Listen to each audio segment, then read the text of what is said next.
여기는 불링이라고 얘기를 하고 한국에서는 학교 폭력이라는 얘기들이 최근 들어서 많이 들려지고 있습니다.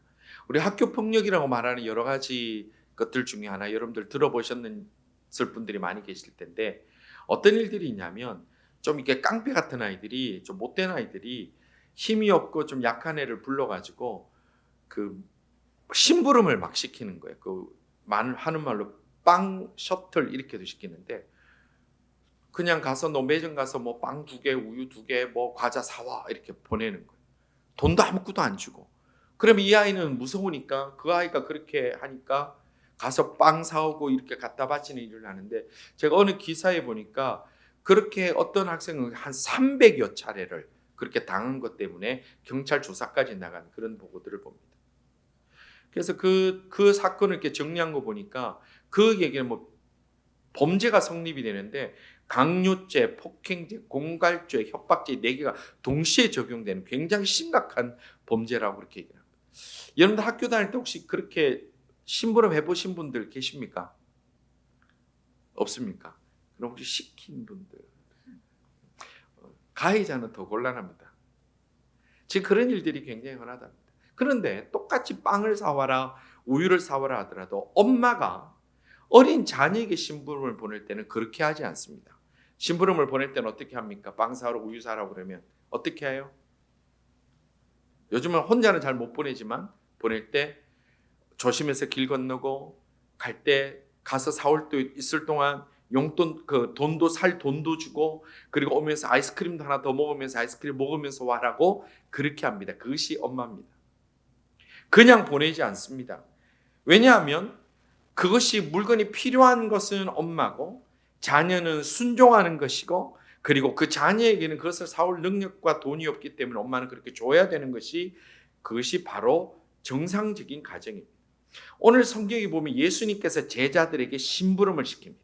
제자들에게 우리가 하는 말로 사명을 줘서 보냅니다. 12제자를 불러서 예수님께서 아주 중요한 심부름을 보내는데 그 보내는 내용이 무엇인지 오늘 보면 2절에는 이렇게 말씀합니다.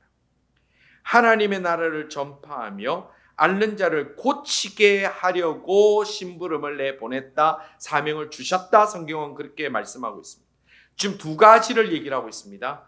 예수님께서 제자들 12제자를 부르셔서 그들에게 맡기신 사명, 맡기신 심부름 2가지. 첫째는 뭐라고 그랬습니까? 하나님의 나라를 전파하는 것, 천국을 얘기하는 것, 세상 사람들에게 이 땅의 삶으로 끝나는 게 아니라 우리에게는 천국이 있고 그 나라의 삶이 있다라는 것을 전해야 된다라고 주신 첫 번째 심부름이 있습니다. 그리고 2번째 심부름이 무엇입니까? 앓는 자를 고쳐라, 병든 자를 고쳐주라. 이렇게 2번째 심부름을 주셨습니다. 자, 그런데 문제가 있습니다. 그러면 이 제자들이 천국 복음을 마음껏 전하며 예수님처럼 권위 있게 전할 만한 말주변이 없다라는 것과 그리고 그들이 병 고칠 능력이 그들에게는 없다라는 2가지 문제가 있습니다. 그러면 예수님이 이들을 보낼 때 어떻게 보내셔야 될까요? 어떻게 보내셨을까요? 만약에 예수님께서 아무것도 말씀도 없이 12제자를 부르신 다음에 가서 천국 복음 전하고 병자들 고쳐 라고 얘기를 하면 예수님도 강요와 협박의 혐의를 쓸 수가 있습니다. 아무것도 주지 않으시면. 왜냐하면 제자들이 그럴 능력이 없다는 것을 예수님이 가장 먼저 잘 아시기 때문에 그렇습니다. 그런데 예수님께서 이 사명을 주시면서 이 심부름을 주시면서 예수님이 그들을 그냥 보내시는 것이 아니라 그들이 사명을 감당할 수 있는 도구를 주셨는데 그 일을 잘 감당할 수 있도록 그 심부름을 잘 수행할 수 있도록 도구를 주셨는데 그것이 무엇입니까? 1절에 이렇게 말씀하고 있습니다. 예수께서 12제자를 불러 모으사 모든 귀신을 제어하며 병을 고치는 능력과 권위를 주셨다. 성경 그렇게 말씀합니다. 자, 가서 복음 전하고 환자 병든 자 고쳐 라고 말씀하시면서 그냥 보내신 것이 아니라 뭐를 주셨다 그랬어요? 복음을 전하고 병든 자를 고칠 수 있는 그 능력과 권세, 권위를 주셨다. 성경은 그렇게 말씀하고 있습니다. 다른 말로 하면 하나님 나라를 전파하고 병든 자를 고치는 일을 수행하기 위해서 귀신을 제어하고 병든 자를 고칠 수 있는 이 능력과 권위라는 효과적인 도구, 그냥 보내지지 아니하고 복음을 전하는 자들의 이것을 통하여 복음을 전하라고 그 제자들의 손에, 제자들의 속에 하나님께서, 우리 그리스도께서 그들에게 능력을 부여하여 주셨다. 성경은 그런 말씀을 하고 있습니다. 예전에 제가 어디 급한 일이 있어서 운전을 하고 가는데 도로가 막힐 시간이 아닌데 꽉 막혀 있는 거예요. 그래서 뭐 때문에 그런가 싶어서 이렇게 앞을 봤더니 어떤 길 입구에서 경찰차가 한 대 서가지고 뭐 무슨 일인지 모르겠지만 지나가는 차를 일일이 다 체크하고 검문을 하는 거예요. 여기는 그런 일이 잘 없는데. 그런데 제가 이 뒤에서 따라가면서 그 검문을 보는데 그 경찰이 그 길을 막고 차가 막 정체가 되고 검문을 하고 막 복잡하고 저도 막 급한 일이 있어 빨리 가야 되는데 못 가지만 한 사람도 거기에 대해서 불평을 하거나 원망을 하거나 하는 사람이 없어요. 다 창문 내리고 얘기할 거 다 하고 가요. 왜 그랬을까요? 왜 경찰이 한 사람이 손으로 그냥 세운데 왜 그 많은 차들이 다 서 있을까요? 첫째는 경찰 허리에 권총이 있더라고요. 예. 근데 우리가 권총 때문에 서는 게 아니지요. 뭐 때문에 씁니까? 그 사람이 경찰관이기 때문에 쓰는 거예요. 왜 경찰관이기 때문에 손들어 서라 그러면 서고 창문 내리라고 내리고 입으로 훅 불으라고 붑니까? 정부가 그 사람에게 그렇게 할 수 있는 권한과 권위를 부여했기 때문에 거기에서 원망할 수 있는 사람은 아무도 없습니다. 그 권위를 받았기 때문에.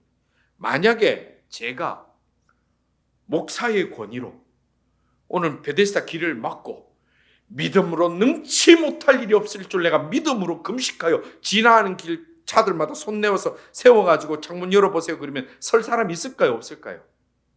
아무도 없어요. 전부 다 저보고 막 욕이 나겠죠. 저는 뭐 수많은 손가락을 구경할 수 있어요. 왜냐하면 정부는 저에게 차를 세울 권한과 권위를 준 적이 없기 때문에 그렇습니다. 권한과 권위를 받으면 그렇게 할 수가 있습니다. 오늘 예수님께서 우리 그리스도인들에게 복음을 전하기로 결심하며 결단하며 순종하는 자들에게 주시는 권위와 권한이 뭐냐 하면 귀신을 제하며 병을 고치는 능력과 권세를 주셨다라는 것입니다. 누구에게 주셨다고요? 복음을 전하는 자, 말씀대로 순종하는 자들에게 그 능력을 주셨다라는 거예요.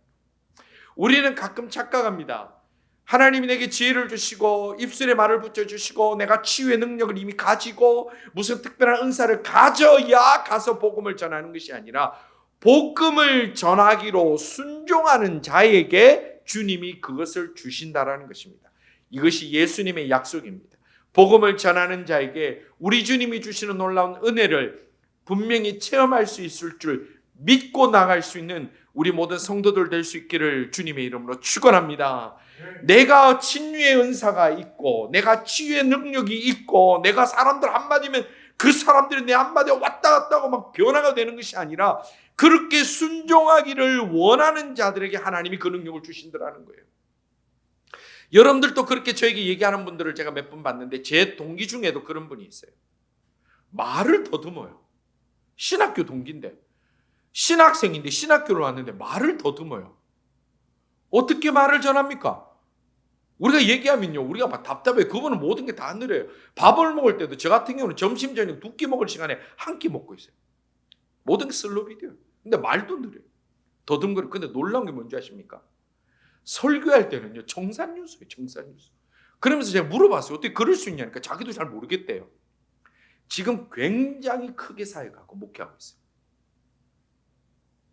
왜냐하면 말을 잘하는 사람을 하나님이 쓰시는 것이 아니라 하나님 앞에 헌신되기로 결정한 사람을 하나님이 은사로 부어주시고 능력을 주신다라는 겁니다. 오늘 우리에게 하나님의 놀라운 은혜를 경험하기를 원하는데 우리의 문제가 뭐냐면 꼼짝도 안 하고 앉아서 주님 주시면 움직이겠습니다. 왜 그럴까요? 못 믿는 거예요. 능력을 못 믿는 거예요. 하나님은 주께 순종하는 자, 천국 복음을 전하고자 강력한 소망을 가지고 우리 주님 앞에 기도와 간구로 주여 저 귀신이 떠나기를 원하고 복음으로 새롭게 변화되기를 원합니다라고 고백하고 나가는 자들에게 그 고백과 헌신과 순종 가운데 하나님의 능력을 체험하고 하나님께서 하시는 놀라운 일들을 많이 볼 수 있는 은혜를 부어주심을 믿고 체험하고 경험할 수 있는 우리 모든 하나님의 사람들 다 되시기를 주님의 이름으로 축원합니다. 경험은 하고 역사하는 게 아니라 역사를 믿고 시작하고 달려갈 때에 주께서 역사하십니다. 우리 청년들 보고 제가 자주 하는 얘기가 있어요. 앉아서 고민하지 말고 뛰면서 고민하라 그래요. 왜냐하면 백날 앉아 고민하면요 101년째 여전히 고민하고 있어요. 뛰면서 하면서 사명 감당하고 내가 해야 될 일을 달리면서 고민할 때 그때 답이 나오는 것처럼 우리 그리스도인들이 하나님의 역사를 체험하기 원하면 가만히 앉아서 역사를 내가 받고 은사를 받고 움직이는 게 아니라 달려가고 복음을 전할 때 그때 하나님 놀라운 역사가 일어나는 거예요. 그러면서 오늘 본문에 예수님께서 복음을 전하러 나가는 자들에게 그런 약속을 주시면서 또 우리에게 무엇을 준비하라고 말씀하시냐면 우리의 마음가짐을 잘 다져라고 말씀하고 계십니다. 3절은 우리의 마음가짐을 이렇게 가지라고 말씀합니다. 3절입니다. 이르시되 여행을 위하여 아무것도 가지지 말라. 지팡이나 배낭이나 양식이나 돈이나 두보롯을 가지지 말며라고 말씀했습니다. 그러면 전도하는 사람은 다 거지처럼 살아라 이 말입니까? 거지처럼 전도하는 사람은 다 그냥 뭐 아무것도 없이 살아야 된다. 복음을 전하는 사람은 그냥 남노하게 살아야 복음을 전하는 사람이다. 그렇게 그러란 얘기입니까? 오늘 이 본문의 말씀의 뜻은 뭐냐면 복음을 전하는 자는 하나님을 전적으로 신뢰하라는 겁니다. 하나님이 책임져 주실 것을 신뢰하라는 것입니다. 우리가 주의 일을 감당할 때에 하나님이 이미 준비하고 계심을 신뢰하라는 겁니다. 그것이 주님이 우리에게 복음을 전하는 자들이 그 마음에 준비하고 가라는 겁니다. 우리가 많은 분들이 이렇게 얘기를 합니다. 목사님 이거 준비되면 그때 이거 하겠습니다. 제가 집을 사고 나면 11조 하겠습니다. 제가 좋은 직장 구하고 나면 뭘 하겠습니다. 제가 아는 한은 그거 다 되고 나서 약속 지키는 사람은 없습니다. 하나님 앞에 드리는 우리의 고백과 우리의 헌신과 우리의 믿음은 내가 먼저 그곳에 발을 내딛기 시작할 때 역사가 일어납니다.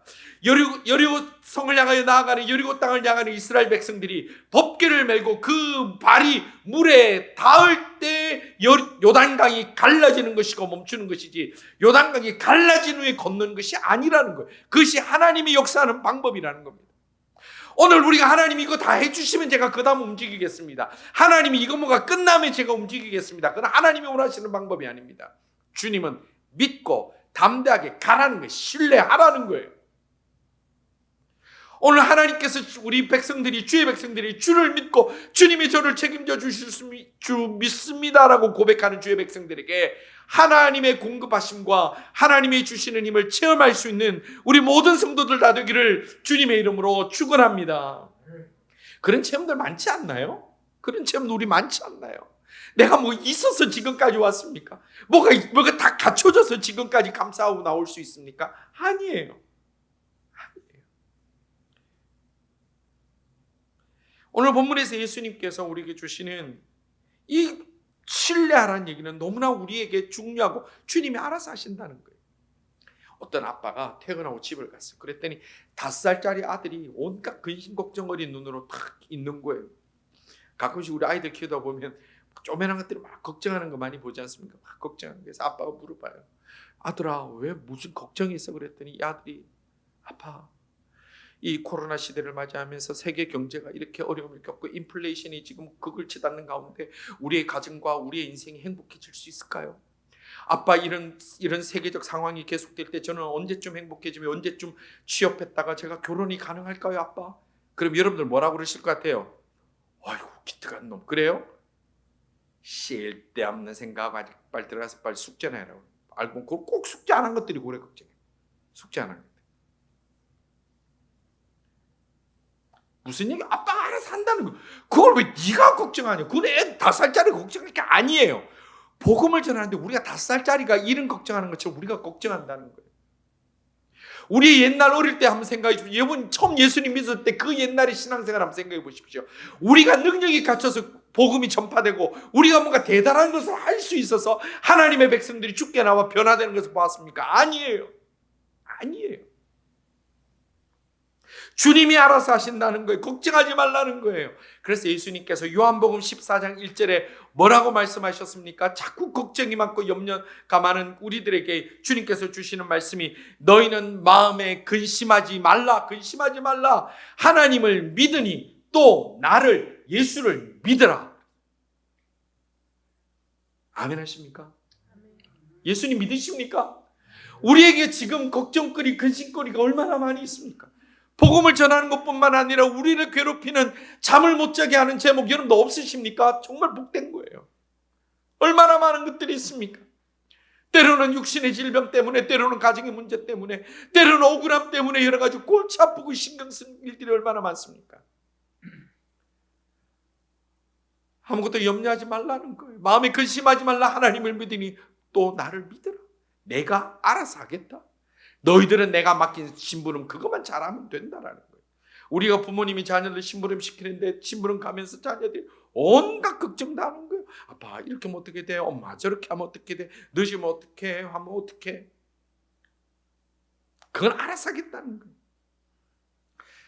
창세기 12장에 보니까 아브라함 얘기가 나옵니다. 아브라함이 요즘으로 말하면 맨하탄에 살고 있었어요. 갈대아 우르라는 지역이 굉장히 문명이 발전된 지역이 갈대아 우르입니다. 요즘 말하면 맨하탄이에요. 근데 하나님께서 그에게 말씀하시기를 너 이사 가. 근데 어디로 가라 말씀하실까 봤더니 저 가나안 땅이라는 그 듣지도 못하는 그 먼 땅, 그 시골 땅으로 가라는 거예요. 그래도 믿음으로 일단 움직였어요. 갔어요. 자, 그까지는 우리도 믿음이 있으면 어떻게 해볼 수 있어요. 근데 그 다음 문제예요. 아브라함이 갈대아 우르를 떠나서 가나안 땅 갔더니 그의 처음 만났던 아브라함의 가족을 기다리고 있었던 것이 무엇이었다고 성경은 말씀합니까? 기근이었다 그랬어요. 기근, 가뭄이었다, 기근이었다. 갔더니 먹을 게 없는 거예요. 하나님이 가라 해서 순종해서 왔는데 왔더니 기근인 거예요. 먹을 게 없는 거예요. 성경에 보니까 거기서 만약에 아브라함이 주께서 이곳에 부르셨으니 제가 순종하고 있으면 주님이 역사해 주실 줄 믿습니다. 그래 뭔가 새로운 기적들이 일어났을 텐데 여기까지 왔는데 문제는 아브라함 마음에 뭐가 시작됐느냐? 근심과 걱정이 시작된 거예요. 큰일 났다. 여기까지 왔는데 먹을 게 없구나. 그래서 성경에 보니까 아브라함이 거기까지 왔는데 다시 가족들을 데리고 어디를 갔느냐? 자기가 살던 갈대아 우르 못지않게 세계 최강국 잘 사는 나라 다시 좋은 데를 간 거예요. LA 같은 데를 간 거예요. 어디냐? 이집트로 간 거예요. 다 데려갔어요. 그러면 거기서 밥은 먹었을 수 있습니다. 근데 거기서 어떤 문제가 생겼습니까? 아내를 뺏기게 된 거예요. 그래서 아내를 여동생이라고 속입니다. 겨우 건졌습니다. 그리고 많은 어려움들을 겪습니다. 그리고 거기서 수치를 당합니다. 모욕을 당합니다. 그렇게 해서 올라옵니다. 그런데 올라올 때 재물을 많이 가지고 왔어요. 또 가나안 땅으로 올 때 사람들은 어이구 돈 생겼으면 되지 뭐 돈 벌었네 그래요. 그런데 아브라함의 인생은 그때 가져온 재산 때문에 조카 롯부터 시작해서 대대로 고생과 환난이 이어지는 일들이 그 받은 돈 때문에 또 이어지는 것을 우리의 성경을 통해 보게 됩니다. 성도 여러분, 믿음은 계산하는 것이 아닙니다. 참 신앙은 계산하는 것이 아닙니다. 마스크 끼셨지만 속으로 한번 따라해 보세요. 믿음은 계산하는 것이 아닙니다. 믿음은 계산하는 것이 아닙니다. 믿음은 순종하든지 내 마음대로 살든지 둘 중에 하나를 결정하는 것을 믿음이라고 합니다. 우리가 믿음 생활하는 동안에 우리가 세상에서는 기가 막히게 머리가 돌아가야죠. 근데 우리가 세상에서는 맨날 당해요. 계산이 안 되는데 교회만 오면 바짝바짝. 이게 잘못된 거예요. 우리 성도들은 순종하는 길을 선택해서 하나님께서 책임져 주시는 하나님의 계산법에 따라 하나님의 놀라운 역사를 체험할 수 있는 순종하는 주의 백성들 다 될 수 있기를 주님의 이름으로 축원합니다. 계산하고 생각하고 주판 두드려서 잘되고 부자된 사람 하나도 없는 것처럼 계산하고 주판 두드려서 신앙생활에서 주님의 은혜를 체험하고 놀라운 능력을 체험한 사람은 제가 알기로는 한 사람도 없습니다. 이런 복음을 가지고 믿음을 가지고 나갈 때 마음가짐을 하나 더 주님이 우리에게 말씀하셨어요. 또 어떤 마음을 가지고 가야 될까요? 5절에 이렇게 말씀합니다. 누구든지 너희를 영접하지 아니하거든 그 성에서 떠날 때에 너희 발에서 먼지를 떨어버려 그들에게 증거를 삼으라 하시니 아멘. 여러분들 복음을 전할 때, 여러분들 전도할 때 제가 말 한마디만 듣게 된 사람들이 좋은 말씀 알려주셔서 감사합니다. 제가 천국 얘기를 들어서 오늘 참으로 기쁩니다. 그런 분들 많이 만나보셨어요? 친구들 동창들 오랜만에 만나서 야, 너 교회 나가면 좋겠어. 예수 믿으면 좋겠어. 그랬더니 이 좋은 복음을 내게 알려주셔서 감사합니다. 그런 사람 있습니까? 없지요. 친구들 만나고 종교하고 정치 얘기하는 거 아니야. 종교하고 정치 얘기는 하는 거 아니야. 왜 안 해야 돼요? 주님은 하라고 그랬는데. 근데 주님은 뭐라고 말씀하시냐면 세상 사람들은 복음을 영접하지 않고 복음들을 좋아하지 않는다라는 거예요. 그 좋아하지 않고 사람들 이렇게 받아들이지 않는다는 거예요. 그 이유가 뭘까요? 여러분들 세상 사람들이 교회 나오는 거 복음을 받아들이는 거 제일 부담스러워하는 이유가 뭐죠? 세상을 더 사랑하기 때문에 그래요. 세상을 더 사랑하기 때문에 그래요. 여러분들 우리 배우자 외에는 내가 사랑하는 사람이 한 사람도 없잖아요. 빨리빨리 대답하세요. 그렇잖아요. 왜 그럴까요? 내 배우자를 가장 사랑하니까 옆에 뭐가 와도 나는 다른데 눈 안 돌아가요. 그렇게 우리 고백이지 않습니까? 그것이 건강한 가정이지 않습니까? 건강한 신앙이라는 건 뭐냐면 세상의 것들을 부러워하지 않는 겁니다. 근데 세상 사람들은 세상의 것들이 예수님보다 더 좋은 거예요. 세상이 제일 재밌는 거예요. 세상이 재밌는 사람은 예수 믿기 어려워요. 세상에서 행복한 사람은 교회 생활을 통해서 행복을 누리기가 어려워요. 세상이 달콤함을 아는 사람은 신앙생활의 씁쓸한 그 맛을 알기가 어렵다는 거예요. 한국에 어떤 유명한 가수가 있었어요. 여러분들도 아마 무슨 누군지 다 아실 만한 분이에요.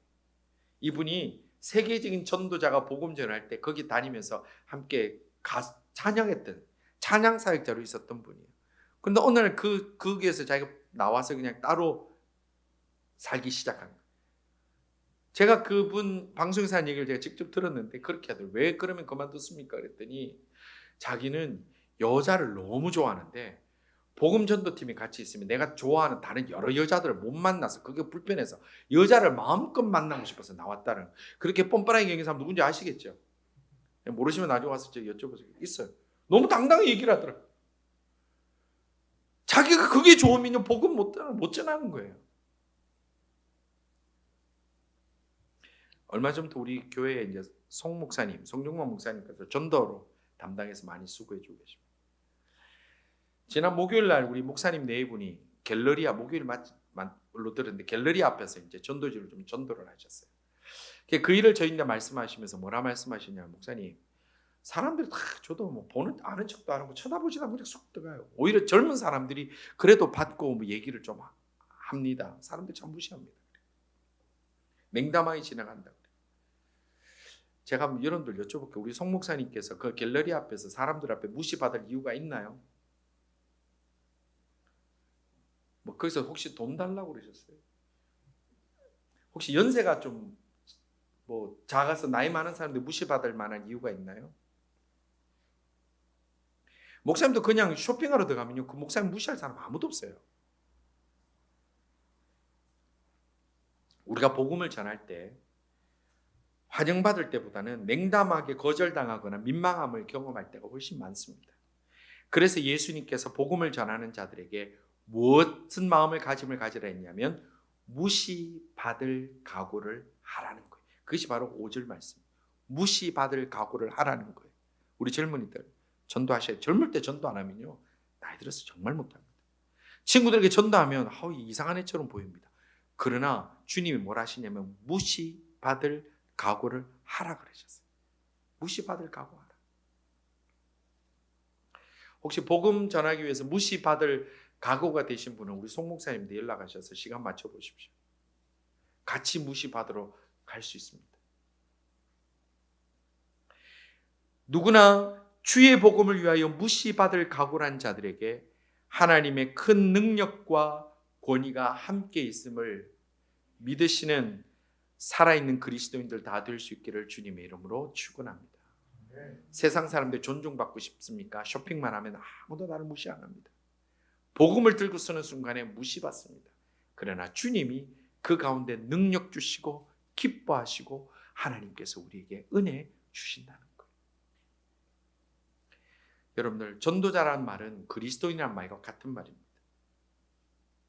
우리가 예수님을 영접하고 거듭난 그리스도인이라면 전도자로 살지 않아도 될 예외된 인생은 아무도 없습니다. 전도는 어떤 특정한 분류 목사나 사역자들만 하는 것이 아니라 우리 모두가 전도자가 되어야 됩니다. 그래서 우리가 복음을 전할 때 주님이 능력도 함께 주신다 약속한 것이 오늘 읽은 본문 9장 1절에서 6절까지의 말씀입니다. 성도 여러분, 세상 우리 무시합니다. 다 무시합니다. 그러나 세상이 우리를 무시하는 것을 우리가 무시합시다.